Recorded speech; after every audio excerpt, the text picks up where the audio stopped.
आज की कहानी का शीर्षक है हवा और सूरज। तो चलिए कहानी शुरू करते हैं। एक बार की बात है, एक शांतिपूर्ण और सुंदर घास के मैदान में हवा और सूरज बातचीत कर रहे थे। वे चर्चा कर रहे थे कि कौन अधिक शक्तिशाली है। प्रत्येक का मानना था कि वे प्रकृति की सबसे शक्तिशाली शक्ति है। अपनी बहस को सुलझाने के लिए उन्होंने एक प्रतियोगिता आयोजित करने का निर्णय लिया। जब वे बहस कर रहे थे तो उन्होंने एक यात्री को सड़क पर चलते हुए देखा।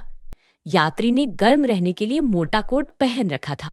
पवन और सूर्य इस बात पर सहमत हुए कि जो कोई भी यात्री का कोट उतरवा सकेगा उसे दोनों में से अधिक शक्तिशाली माना जाएगा।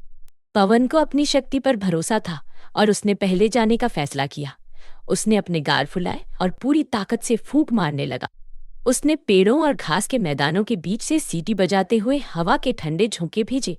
हवा गरजती और चिल्लाती रही, जिससे पत्तियां हवा में घूमने लगी। यात्री ने ठंडी हवा को महसूस करते हुए अपने कोट को अपने चारों ओर और भी कसकर लपेट लिया और गर्म रहने के लिए वह तेज चलने लगा। हवा जितनी तेज चल रही थी, यात्री ने अपने कोट को उतना ही मजबूती से पकड़ रखा था। पवन निराश हो रहा था। उसने भयंकर तूफान चलाया, लेकिन कितनी भी कोशिश करने के बावजूद यात्री ने अपना कोट नहीं उतारा। थोड़ी देर बाद पवन थक गया। उसने उड़ना बंद कर दिया और हार स्वीकार कर ली। इसके बाद सूर्य की बारी थी। सूरज धीरे से मुस्कुराया और यात्री पर चमकने लगा। उसने अपनी गर्म सुनहरी किरणें भेजी। घास का मैदान एक उज्जवल आरामदायक रोशनी से जगमगा उठा। फूलों ने अपनी पंखुड़ियां खोल दी और पक्षी गाने लगे। यात्री को अपने चेहरे और शरीर पर सूर्य की गर्मी महसूस हुई। यह इतना सुखद और आरामदायक लगा कि उसने अपनी गति धीमी कर दी और चलने का आनंद लेने लगा।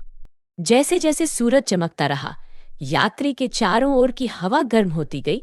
यात्री को गर्मी लगने लगी। उसने अपना माथा पोंछा और अपने कोट पर अपनी पकड़ ढील कर दी। सूरज धीरे धीरे चमकता रहा, जिससे यात्री को ज्यादा से ज्यादा गर्मी महसूस हुई। आखिरकार यात्री अब और अधिक गर्मी सहन नहीं कर सका। वह रुका, अपना कोट उतारा और अपनी बाह पर रखकर अपनी यात्रा जारी रखी। सूरज विजयी भाव से मुस्कुराया और हवा की ओर मुड़ गया। "तू देखा दोस्त," सूर्य ने कहा, "सौम्यता और दयालुता अक्सर बल और क्रोध से अधिक प्रभावी होती है।" पवन ने सूर्य के शब्दों में सच्चाई का एहसास करते हुए सहमति में सिर हिलाया। उस दिन से पवन और सूर्य बहुत अच्छे दोस्त बन गए, एक दूसरे की ताकत का सम्मान करते थे।